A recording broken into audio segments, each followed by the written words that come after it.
Would like to start. Good morning, everyone, and welcome. Thank you for joining us for our Transition and Employment Program virtual coffee catch-up. It's my pleasure today to welcome you all. My name is Colleen Lansdell, and I'll be your host for this event. Along with my colleagues, Anthony, Elise and Luke, we work with first responders to support them through a proactive and healthy transition from service and into the next stage of their career and life. These inspiring events provide an environment of learning and collaboration and resources for our first responders transitioning from service. Following on from the success of our last coffee catch-up with Todd Pender from former WA police officer, today we have another inspiring story to share with you from a former member of UK and WA police, and his fiancée is joining us as well. More on that in just a moment. In the coming months, we have an amazing lineup of guest speakers and who have been kind enough to give their time and share their stories of their lived experience from service, of transition from service. They will share what worked, what didn't, and everything in between. And most importantly, they'll talk about life after service.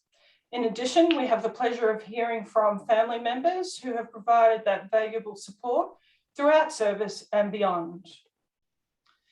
It's very exciting to see that we've had such a high intake of interest in these registrations for these transition events, including this one today.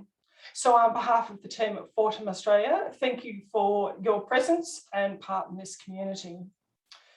We have people from all over Australia on this call. I'm based in Melbourne and our guests are in Perth. And we have a varied group of current serving members, transitioning members, former first responders, pledge partners, support services, and family members. We will be recording this event today, so for those who could not make it and be with us. For those on the call here today, I encourage you to take notes, and there will be an opportunity at the end for you to ask some questions of our guests, Pete and Tiff. So sit back and enjoy your coffee and be inspired by this informative chat. As we begin, I'd like to take a moment for a few acknowledgements. I'd like to start by acknowledging the traditional custodians of the land in which we virtually meet and pay my respects to elders past and present and emerging. Fortem Australia also recognises those with lived experience of mental health challenges, and we acknowledge those impacted by mental health conditions, their family, friends and colleagues. We'd also like to acknowledge today's date, the 11th of the 11th, Remembrance Day. And although we do plan to finish just before 11, should we still be on the call at that time, I will be inviting us to take a moment to pause for a minute's silence. So it's now my absolute pleasure to introduce to you today our guests, Pete Henry and his fiancée, Tiffany. Pete is a former UK and WA police officer, and Tiff is a current serving police officer with WA Police. Pete has spent over 20 years with government agencies in both the UK and Australia, predominantly in law enforcement. He began his career working in counter-terrorism, working across both UK domestic and international operations. During his career, he led teams of investigators securing multiple convictions in financial and drug-related crimes in both Metropolitan Police and WA Police Force. Pete was recognised for bravery during the 2011 London riots as a police medic, and further with the WA Police Commissioner's Cross for bravery. Pete is now the Senior Account Executive for Australia Pacific Region with Altia, leading the way in further expanding Altia's scope in Australia's strong financial and resourcing sectors. Pete and his team at Altia are also proud pledge partners for Fortem Australia. Thank you to Pete and Tiff for joining us today, and we especially appreciate the early hour that it is at the moment in Perth. We're excited to have you here today. So if I could start with you, Pete, asking you the first question, and that would be, can you tell me, take us through your decision of when you decided to leave policing in the UK? What was the catalyst for making that decision? Yeah, morning everyone, and thanks for the introduction and kind words, Colleen. I suppose for me, and as you said in that introduction, the 2011 London riots for me was a big event for me personally, for my career, and it in short, well, I worked probably just over a month every single day, minimum of 12-hour shifts. I think the first week was minimum of 15, 16-hour days, and it kind of took its toll, and it really kind of affected me mentally, affected me physically. I was, very tired, physically tired, mentally tired, and kind of really needed to kind of just take a step back from everything. Policing has been my life since I was tiny. My father was a police officer in London as well, so it kind of was one of those things that just came through the family. A lot of my friends and other family members and obviously colleagues as well, has always been policing. So I suppose after the London riots, I just really kind of needed that kind of step back. I suppose what I first originally decided to do prior to joining WA Police was take a year off of policing and actually just come to Australia and kind of take up some different roles and see where I could go. And I'd always done swimming coaching as my background. So kind of just wanted to have a year off and relax, enjoy life, and kind of refine myself. So I came over here in 2013, I believe it was. And actually, just before I left London, the WA Police started to do a recruitment drive in London. And with that recruitment drive, with the probability of getting a position within WA Police, also came permanent residency. So it was kind of a bit of a 2 tick box win for me. It was, yes, a risk leaving friends, colleagues, family from the UK and taking that big step and moving over to Australia.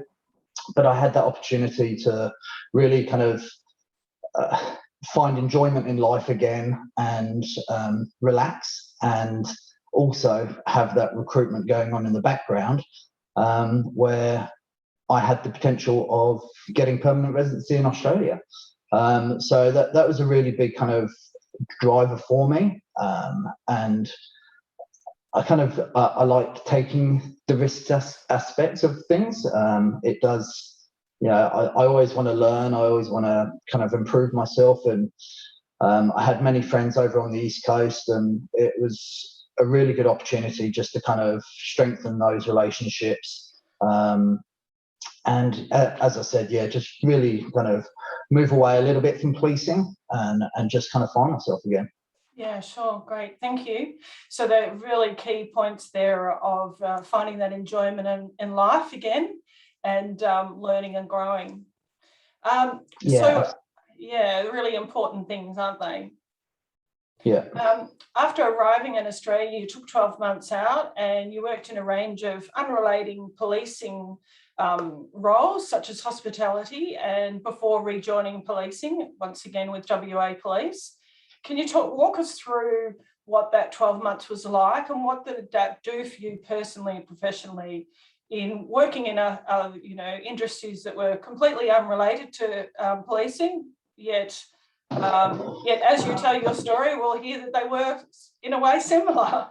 And how did it lead to you rejoining policing? So obviously, Colin, we spoke about this a couple of days ago, and I suppose, so in that kind of my gap year, as I like to call it, I worked as a swimming coach at Sydney University, and I worked behind a bar in a small little pub in Balmain in Sydney. and absolutely had the time of my life. It was brilliant, as I said. Refound myself, refound enjoyment in life, and at first, although I've been a swim coach since on and off since about 2006, I hadn't really kind of saw similarities in my role in policing and the role as a swim coach, or even in hospitality. And to be honest, there's taking a step back, you can really kind of see those similarities, and whether it's just that, you know, one-to-one engagement. For swimming, you know, you're trying to help people, help them improve, teach them, educate them, give them life skills. And I suppose that sounds brilliant saying it as a swim coach, but if I was to say it as a police officer, it almost sounds a bit patronising. But it's really not meant to, and it's one of those things that I think is why a lot of people join the police, is because they want to give back, is because they want to pass on their experiences, their knowledge, and to be honest, they want to help people. And that really does sound like I'm swinging the lantern, but it really is a massive reason why people become first responders. They do want to help people out, and for me, taking that year out,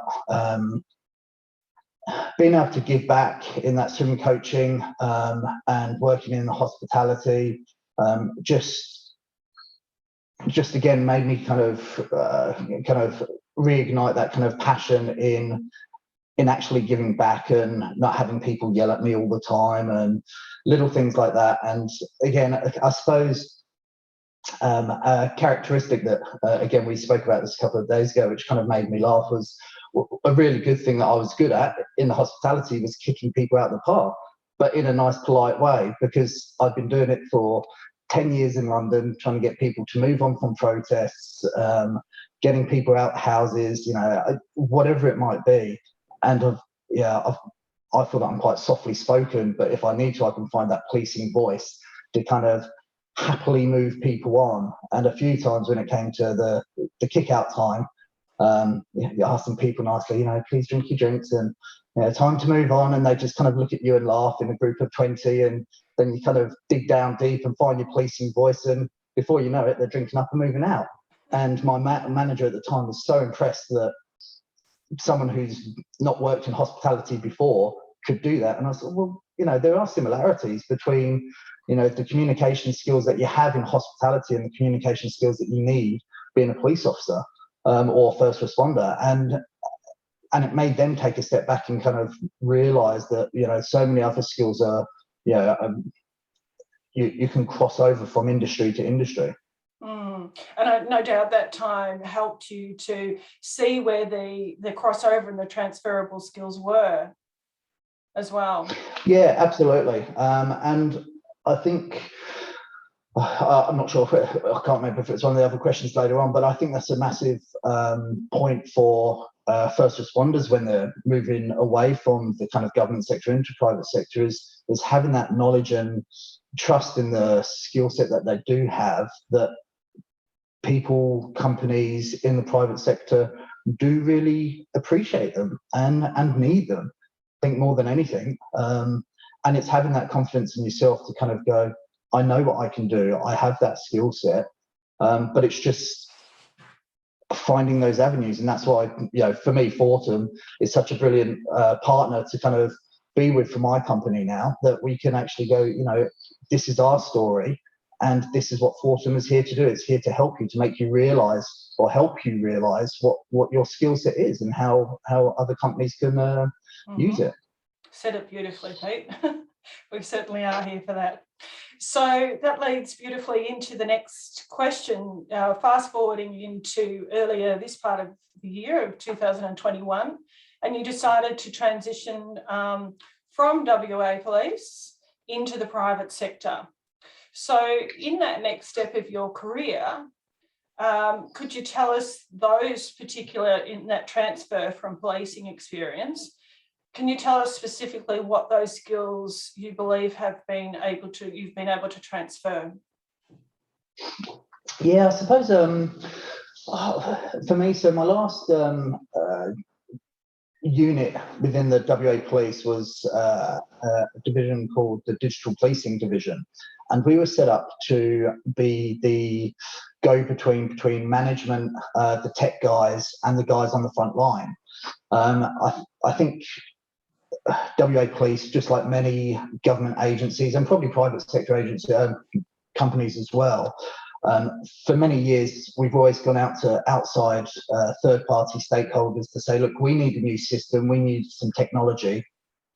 And that technology is off the shelf, gets put in front of them and says, and they turn around and say, this is what it is, this is how much it costs.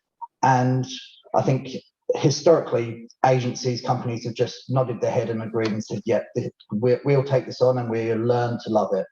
And part of our, I suppose, ethos was that we were doing technology by cops for cops, and we were actually working with the tech guys to say, no, this product actually isn't correct. This isn't how the guys on the front line are going to need to use it. It needs to be changed. Not only did we realize that we were saving money, time and resources, but the guys on the front line were actually utilizing the products more and more because it was fit for purpose as well. So I think from that, I kind of, one of the companies that I worked with during that whole time is now, or was a sister company of Altia, who I work with. And I think they looked at the way that I dealt with some of the project management side of what we were dealing with, the way that I also dealt with them, the way that I dealt with my colleagues, the decision-making processes that we had in place, and the decisions that I had to make. And I think first responders are really good at making those kind of quick, I don't want to say passionate decisions, because that's probably not the right way, but the quick decisions that mean something and can actually back it up with intelligence and reasoning behind it as well. And I think that's something that I've definitely brought over into Altia, and especially into the APAC, the Asia Pacific region, and also the rest of the company as well. Having that kind of ability to make those decisions, kind of really, sorry, someone just emailed me. Having those decisions come through and making sure that you can do it correctly and make those right decisions. And being supported by people that those decisions that you've made and can justify are also the right decision as well.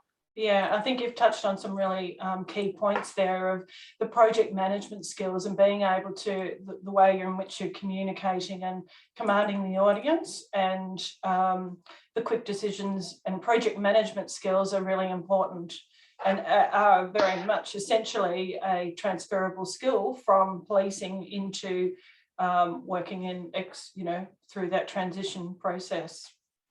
Yeah, I mean, there's a lot of skill sets, I think, and again, for me, and I didn't need it for the role that I'm in now, but it's something that I've kind of got going on in the background, is doing those recognition of prior learning, qualifications, get in touch with those companies. I think obviously there's a couple out there. Fortem, I believe you deal with Churchill's. We do, yeah. So we've got a couple of pledge partners that do RPL for us, and that's been really valuable for our participants. Yeah, and I think for people, first responders, especially police officers, we don't get given certificates, we don't get given diplomas, we don't get given Cert 4s in anything that we do, or we don't anymore. And we look at kind of our CV, what's in our folders, what's hanging from the walls, and they're pretty bare. Unless you've done university beforehand, you might have a commendation here or a good work letter or something similar. You don't have that tangible qualification. So even getting, sending off all your documents, all your training skills, your experience to these RPL companies, and actually seeing what you are entitled to, or what your skill set kind of mirrors into, is a really kind of strengthening and even before you get them, you're kind of proud to go, oh, look, I could get these. No one ever told me in 20 years of policing, no one ever told me that I could get a diploma or an advanced diploma in investigations. Absolutely. Which then puts my mind to say that I can go and work for this other company. I can do this. I can work for an insurance company. I can work for another company and do their work safe, investigations, whatever it might be. So I think that's a really good partner to have for Fortem, and again a good sell point for the transitioning first responders. Absolutely. And, I just want to reiterate that there's so many wonderful, unique skills in policing that are absolutely transferable. And us as transition engagement officers, that's what we would do with you, to work through to help you understand what those transferable skills are and work through that RPL process that you've just articulated beautifully, Pete. So now, Tiff, I'd like to turn the attention to you, and we'd love to know from you the main ways in which you were able to support Pete through his transition, and for other people that may be going through this right now, that they're supporting their partner through the transition, what advice would you give to them? Yeah, thanks, Colleen. Good morning, everybody. Happy to be here. Thank you for being here. We really appreciate it. No, that's okay. Don't mind my work background. So in terms of supporting Pete, I think the biggest thing, excuse me, was in the lead up to making that decision for him to leave the agency. It was just being his sounding board, and kind of just talking through what that actually looks like, not only for himself, but for us as a couple, and where he's going to be working from, travel, and the impacts that would have on our daily life. And I think both being, well, I'm still in the agency, and obviously Pete was in Wapol before, we were kind of used to working opposite shifts, and still having although we live together and we do so much together, we still had our individual lives happening because of the shift work. So in terms of that transition period, it was fairly easy, I think, for us. So we're both pretty practical people, I think, and it was just kind of, stepping through, the financial, both short-term, long-term, and kind of planning ahead. We were pretty fortunate, I think, that Pete had a bit of lead up time into him leaving the agency. So we had a lot of time to prepare, which was probably the biggest benefit, I think, for anybody going through this. For Pete, from my perspective, he'd been through a lot in both the UK and Perth psychologically as well, because of the incidents that he'd been involved in. So I kind of knew that it was time for him to leave policing. I don't think he had the same passion that he had when we first met, 6 years ago. So at the end of the day, his happiness and his mental health kind of come first. So whatever that looks like, it's just a matter of, I'm here to support him, and we just kind of work through what we need to, and we make it work no matter what that looks like. Yeah, great. So thank you. So in terms of advice that you would give to people to partners that would be supporting their significant other through this process, what advice would you give to them?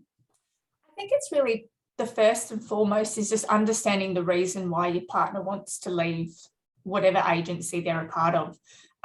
If you understand that underlying reason, then I think it makes it a lot easier. And I would generally, make the assumption that it comes down to they're not happy in what they're doing.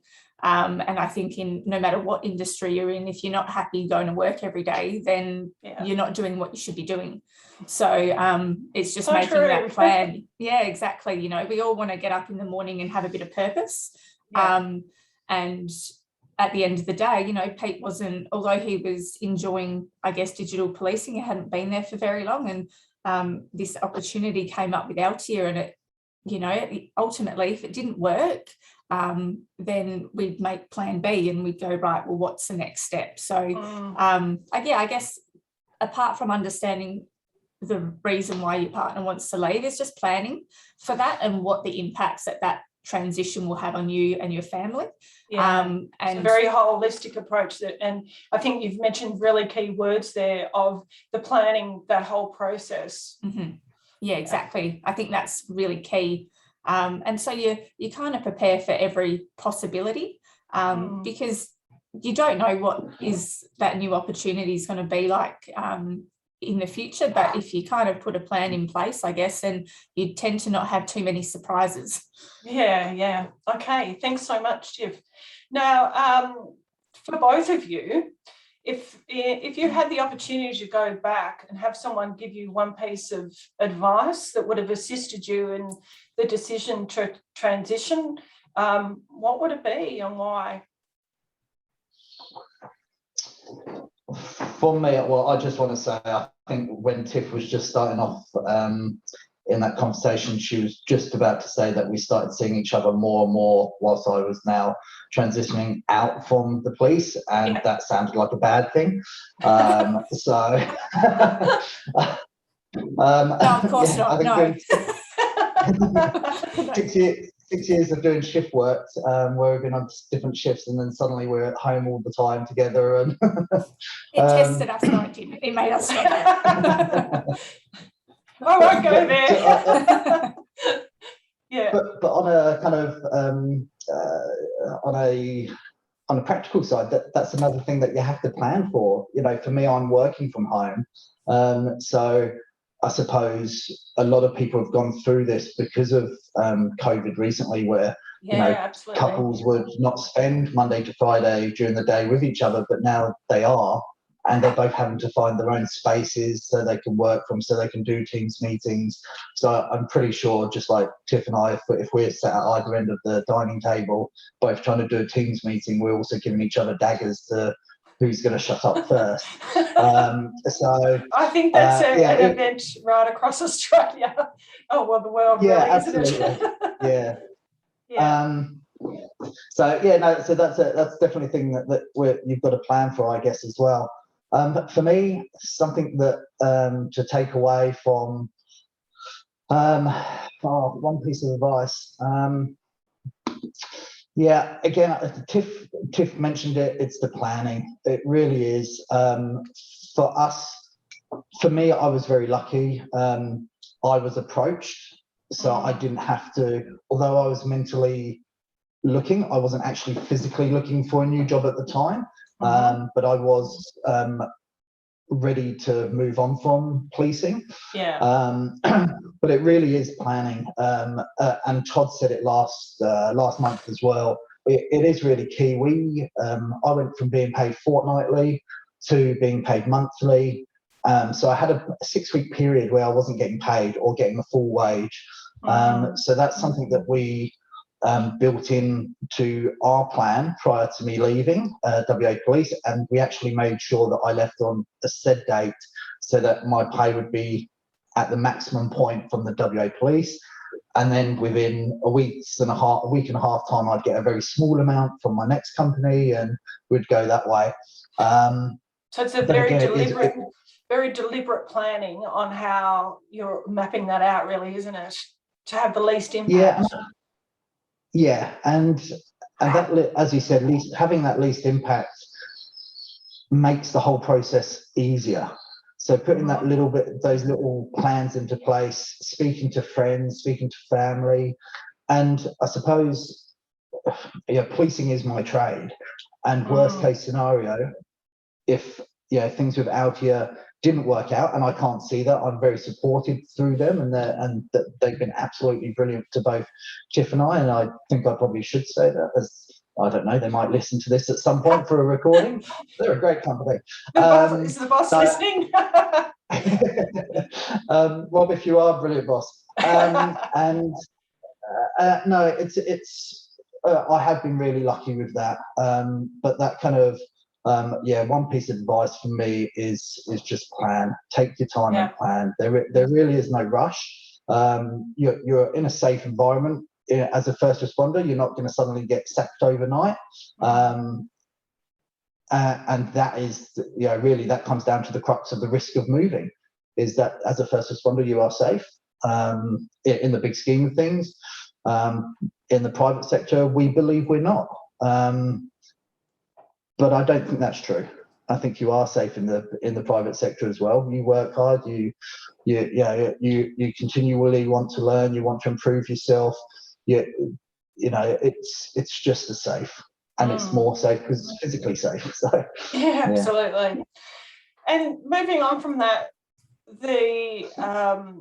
what would be the best thing that you would say has changed in your life since transitioning? How has it positively impacted to you personally, Pete, and to those closest to you? So I just got a text message from Tiff. She said that she's just been kicked off the. No, I've just let her back in. The thing. Okay. I've just let her back in. I was going to be able to talk behind her back for a change. I suppose. Oh, look, this is me at work. I get to wear a polo shirt, shorts.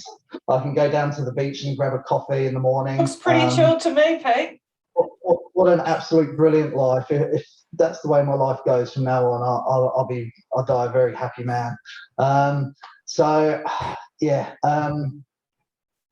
The biggest positive, in all honesty, it's being more relaxed. I think, and I don't want to speak on behalf of other first responders, but for me, being in the policing kind of world for 20 years, the hypervigilance that you kind of get trained, that kind of gets drummed into you, and then suddenly you go out shopping and you don't have to think about that, but you can't just naturally switch it off.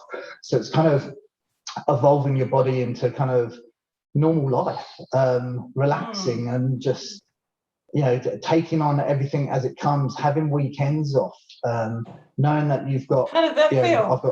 How did that feel having weekends? Pretty good. Pretty good. Was that a whole new concept for you?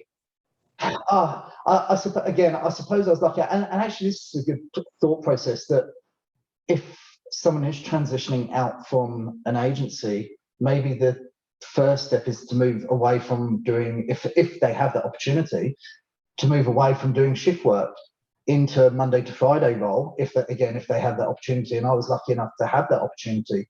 I had some great bosses in digital policing who allowed us to work a bit more flexible time, and that really started to get my mind in that process of actually being trusted and being supported in certain roles, and again, having that kind of flexibility in that work-life balance. I know everyone uses that kind of terminology, but I feel I really have that work-life balance.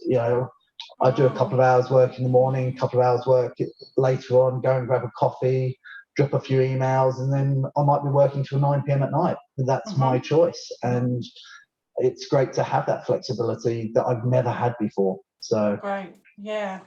That sounds, as I say, looks pretty chilled life to me. Now, Tiff, can you tell me what's been the most positive impact for you? I would say, as Pete said, he's a lot more relaxed. Shift work and policing does take its toll, on people's mental health and so forth.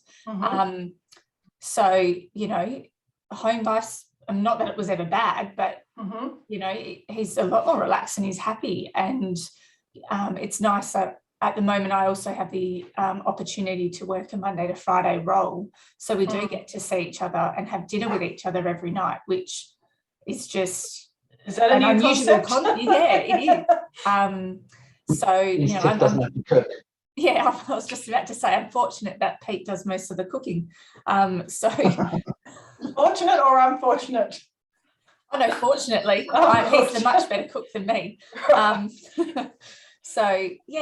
Life's good and we get weekends off and we don't miss out on our, family and friends' birthdays and weddings and all, events that we can get involved in now, whereas before it was, what shift are you on, and what, there's so many other factors that come into play and you miss out on so much. So I would definitely say that's probably the best thing, is that we do have this work-life balance, that we come home, and although Pete works from home and he might have meetings a little bit late at night, but we're flexible in that, and it works for us. Beautiful. Thank you. Well, thank you very much to both of you for your honesty and sharing that. And I'm sure it's inspired many people that are on the call and people that will watch the recording. Like to now invite everyone, whoever who has questions for Pete and Tiff, to please either put them in the chat box or unmute yourself to ask those questions. Anyone have any questions?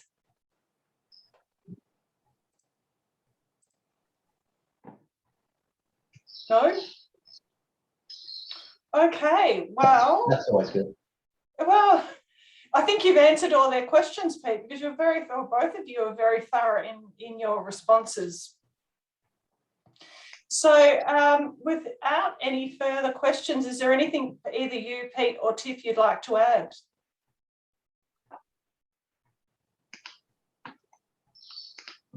No, nothing really for me. Just, I suppose thank you for Fortem for the work they do. And I know I've been in contact with a few ex-colleagues from WA Police that are looking to transition out. And it's really great to kind of hear their kind of discussions that they've had with yourself and Elise, and just really the support that you guys have shown them immediately and the opportunities. Because I didn't engage with you guys to find a job, so I never went through that process. So it's brilliant to kind of see from that transitioning process using Fortem in how you guys do it as well. So yeah, it's brilliant. Well, we love what we do. Yeah. Okay, thank you very much for everyone attending. We will be putting details out shortly for our next event in December, so stay tuned for those details. Thanks for everyone for attending today, and a special thanks to Pete and Tiff for sharing your story with us. It's, as I say, has no doubt inspired and educated people on the transition process. Thanks so much, everyone.